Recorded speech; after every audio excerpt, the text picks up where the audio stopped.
Free fire গেমটা এমন একটা গেম যেটা যে একবার খেলছে সে বারবার খেলতে মনে চায়। প্রথম পারবে না, চেষ্টা করতে করতে যখন পেরে যায় তখন আর ছাড়ে না। আর এই গেমটা যারা একবার খেলছে, যার মনে একবার জায়গা করে নিয়েছে, সে কখনোই এই গেমটা বলতে পারবে না। সে যদি 1 দিন 2 দিন 7 দিনও না খেলে, সে 7 দিন পর আবার ঠিকই এই গেমটার ভিতরে ঢুকবে। কারণ এই গেমটা কখনো কাউকে কষ্ট দেয় না। এই গেমটা সবসময় সবাইকে আনন্দ রাখে। এই গেমটাতে আমি অনেক সময় কাটাইছি, আর এটা আমি কখনো ভুলতে পারবো না। এই গেমটা আমার কাছে এমন একটা গেম যেটা কিনা আমি বলে বোঝাতে পারবো না।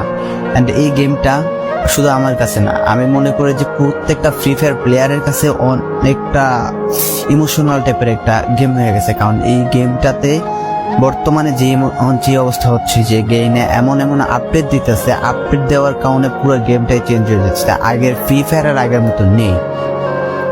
তো এই কারণে হয়তো কোনো এক সময় আমরা এই গেমটা ছাইড়া দিতে হবে, তবে ছাড়া হবে না। যদি ছাড়া হয় তাহলে শুধুমাত্র গেমটা ব্যান্ড হওয়ার পরে ছাড়া হবে। তো যদি পার্মানেন্টলি গেমটা ব্যান করে দেয় তাহলে আমাদের এই গেমটা থেকে বিরত থাকতে পারবো।